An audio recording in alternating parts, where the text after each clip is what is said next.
What we're going to look at in this video is we're going to look at turning short answers into long answers, or stretching out what you would be writing in a short answer question into a longer answer question, and getting rid of the mistakes when that often happens. All right, it's one of the hardest things to do when you're writing essays the first time, when you're starting to go from short answer questions where you get given a couple of lines and you get asked to write, to something where you're asked to give a much longer answer. So what we're going to look at here is we're going to look at the process of turning a really short answer, should I say, to a really long one. We're going to mainly focus on how to get to the word limit easily. So if you've got, let's just say, 1,000 word limit, it's actually much easier if you have a good process than if you just sort of take it like you're writing a short answer question and just add more to it. So what we're going to look at is a good way of being able to do it. All right, now we need a question here to be able to answer so we can actually have a look at this process in action. So we're going to use this question as our example. Why do we eat some animals but not other animals? We're going to look at a short answer question first of all. So we're going to look at a model here. There are many different reasons why people eat some animals and not others. Different animals have different body types, with some more suited to eating than others. Some animals, such as pigs and sheep, are farmed and eaten based on taste and availability. Other animals, such as toads, are unable to be eaten or are not enjoyed by many people. Okay, so that's a very good short answer question. However, it doesn't make an essay. So we need to work out which parts of this we keep, which parts of this we drop, and which parts we use in different places. So we can use our detail from our short answer, our essay question, or in our answer. So there are many reasons why people eat some animals, not others. Different animals have different body types, with some more suited to eating than others. Okay, so we've got the first two sentences here straight up. And what we can do with those first two sentences, we can turn them into our introduction. So our introduction contains a couple of things. First of all, we have a rewrite of the question and a definition. That is, our first sentence, why people eat some animals and not others, that's pretty much the question rephrased or rewritten. That is a rewrite of the question. Our second sentence, different animals have different body types with some more suited to eating than others, is a reason why we eat some animals, not others, or a very short summary of what we're going to be writing, so it is our definition. So in our first two sentences, we have our rewrite and our definition. So that means that we can save ourselves a bit of work there. Now all we need to do is add the main points of our argument. Speaking of which, let's actually focus on our argument. And we've got the first detail here of the last half of that short answer. So some animals such as pigs and sheep are farmed and eaten based on taste availability. And the other one, other animals such as toads are unable to be eaten or enjoyed by many people. We've got those points. Now these are going to form our two main ideas. So our first body paragraph and our second body paragraph. This means now that we have a little bit more content for our essay and something that we can go into detail for. This is what we've got so far. We've got half of our introduction, as in just based off what we had from the short answer question. We have our first part of our body, and we've got the first, basically our two body paragraphs. So we've got half an introduction and our topic sentences.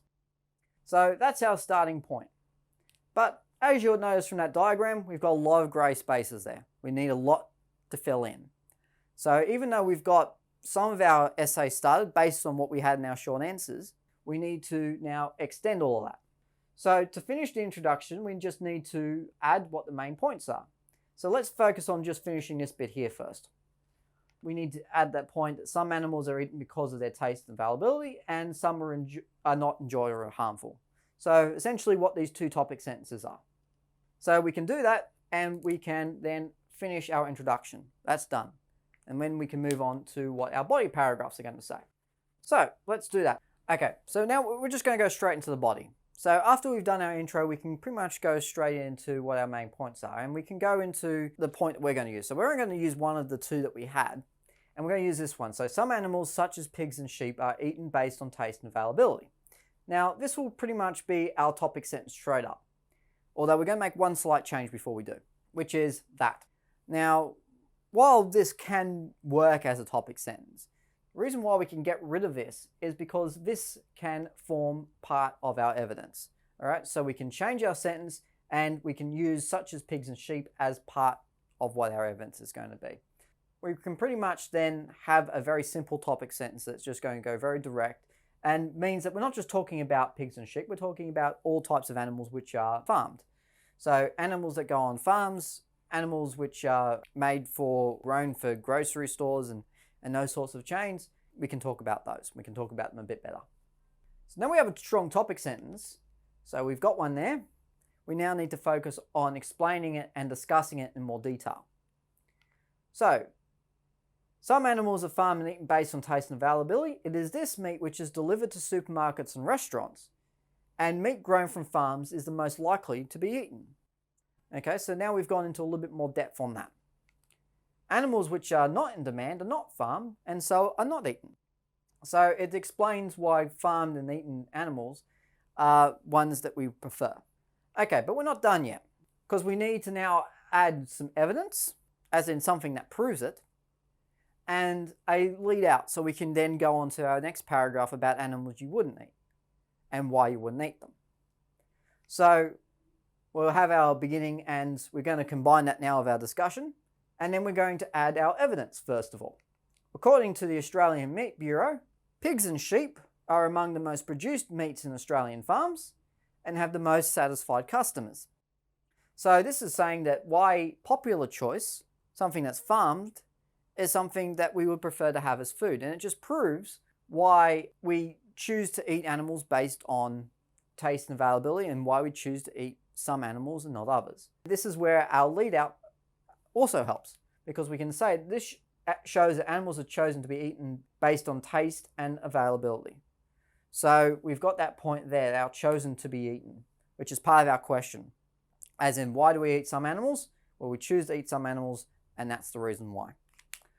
All right, so we can then move on to our conclusion. And right here, we're going to focus on really wrapping it up with a nice big bow.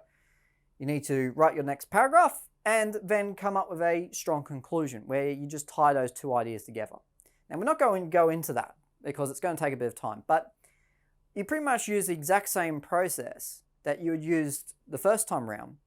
And seeing as we didn't have any detail for our conclusion, then you would just write your own conclusion based off what you had before and what you eventually write for your essay. So your conclusion is going to be completely new. So what do you not do using this process? Well, first of all, let's have a look at this diagram over here. Now you'll just see a big clump. This is pretty much our entire short answer written in your first main paragraph. As in, they will rewrite something for an introduction, and then what a lot of students do is they'll just try to continue it on, and that's how they write an essay the first time. So if you're one of those people who the first time you write an essay, all you do is take what you have done doing short answer questions and then just keep going, that's not a good way to do it. I'll explain why. First of all, you run out of things to say very quickly.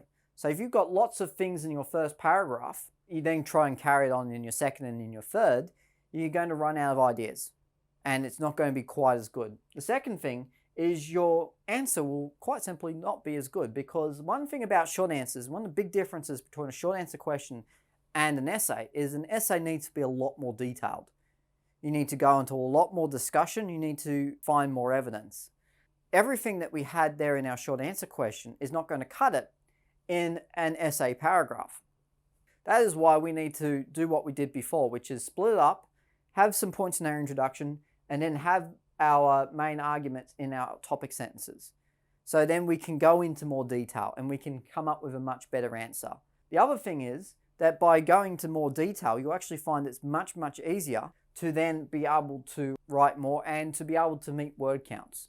All right, because you've got a couple of ideas, and then by just explaining those a little bit, you've already got pretty much half your answer right there, and you don't have to think of much more. So in conclusion, good luck.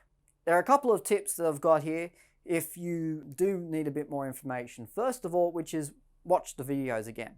Essays take a lot of pretty much drilling, and the only way you can really learn it is by drilling yourself in it. So doing it over and over again. So it's a very good idea to watch all these videos again. The other thing you need to do is to take some notes. Have something that you write down what your understanding of each video is. So take down the main points and have them ready for when you are starting to write essays if you haven't written them before, or just have them in the background for whenever you're writing an essay. And finally, always try to start good habits. Don't get into bad habits. Don't skip steps and take shortcuts, because one thing that happens when you do that is your quality of essays start to go down, and you pretty much you find yourself back here again having to learn the basics again. All right, don't take shortcuts, start good habits. Otherwise, that's it for essay writing and introduction to essay writing. So until next time, I'll see you later.